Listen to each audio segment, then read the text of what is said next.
আগে থেকেই ফাঁদ পেতেছিল দুদক, আর সেই ফাঁদেই পা দেন রাজস্ব কর্মকর্তা রাজীব রায় ও তার সহযোগী মাইনুদ্দিন। জাপান থেকে আমদানি করা পণ্যে মোটা অঙ্কের ঘুষ চান তারা। পরে বিষয়টি দুদক জানতে পেরে ছদ্মবেশে হাজির হয়। ঘুষ লেনদেনের সময় হাতে নাতে ধরা হয় তাদের।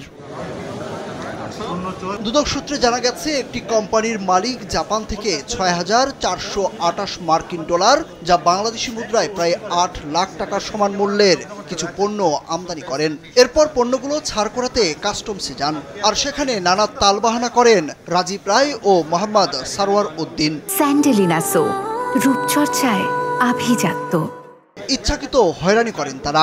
নির্ধারিত শুল্কের বাইরে অতিরিক্ত ৩০,০০০ টাকা ঘুষ দাবি করেন।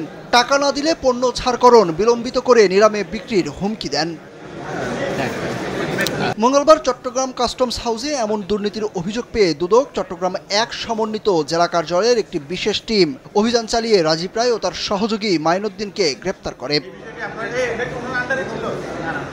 অভিযান শেষে আলামত জব্দ, সাক্ষীদের বক্তব্য গ্রহণ সহ সব আইনানুগ কার্যক্রম সম্পন্ন করা হয়। পরে তাদের বিরুদ্ধে মামলা রুজু করে থানায় সোপর্দ করা হয়েছে।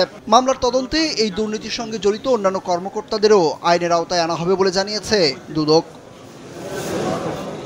সুরজ আহমেদ, কালবেলা।